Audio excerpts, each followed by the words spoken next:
I find the whole event to be fascinating, to get a deeper understanding of the history of the friendship and the relationship between America and China. It's a history not a lot of people know. I think more people need to know it.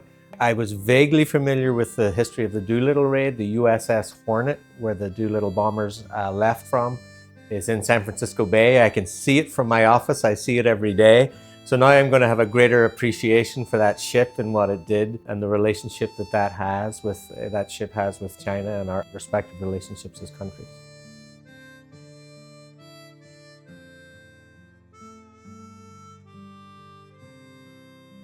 We are obviously a Pacific Rim economy in California and in San Francisco in particular. And a long time ago, we determined that the growth of our economy as a region and as a state was heavily dependent upon collaboration with Pacific Rim economies, particularly China. We produced a report back in the early 2000s on trade links between Shanghai and the Bay Area. That report then led to an invitation by the government of Yangpu to open an office in the Yangpu District, which we did. It was opened in 2008.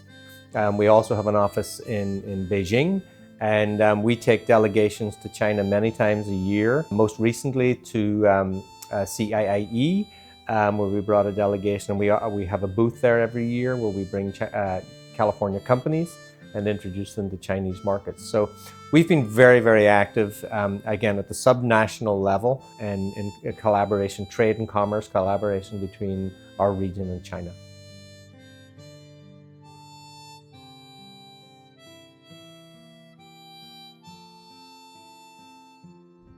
I'd say China's the biggest producer of goods in the world, and the United States is the biggest consumer of goods in the world. It only makes sense that these two economies collaborate and work together. It's in our mutual interests to do so.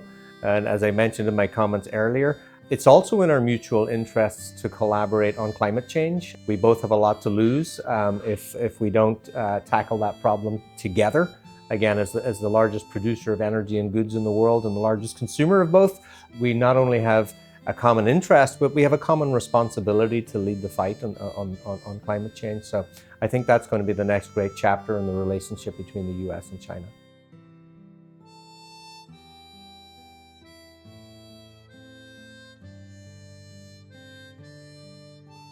Well, as many of the speakers said today, it begins with people-to-people relationships and interactions. It doesn't start at the top, it starts at the bottom and works its way up. We're somewhere in the middle as a regional trade organization, but the cultural changes that are happening that many of the speakers today are engaged in are critical. It's very important that the young people of the United States and the young people of China get to know each other better. That will determine what the future relationship of our two countries is, knowledge and understanding of each other, their cultures.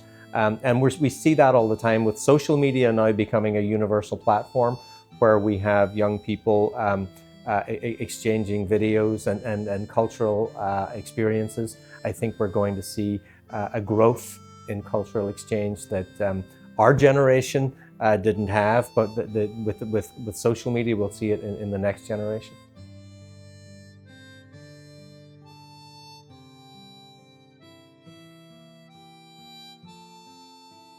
Well, I would hope a greater collaboration on, on climate change initiatives, on energy. I think both countries are leading in green energy technology. As I said, California is the fourth largest economy in the world, and we've done that while greening our energy grid and making our energy portfolio less and less carbon intensive. I think just in the last few months, California now has completely ceased using coal for energy production. And so collaborating with China in sharing energy technology and vice versa, I think is probably the next big step for our countries.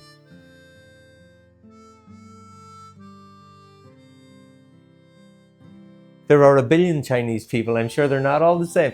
But in my travels to China, I've been a couple of times. I've loved China. I love the food. I love the people. I love the country. I'm not originally from America. I'm originally from Ireland. And I think the Irish people and the Chinese people have a lot in common. We like to talk a lot. And so I definitely have an affinity with Chinese people. As an immigrant to the United States, the largest Chinatown in the world is in San Francisco. where I live, and there's an Irish community and a Chinese community, and they're next to each other on the west side of the city, which is very nice. There's a lot of cultural crossover, and so I think I hope my daughter gets a chance to visit China very soon, and I hope I get to go back very soon. I love China.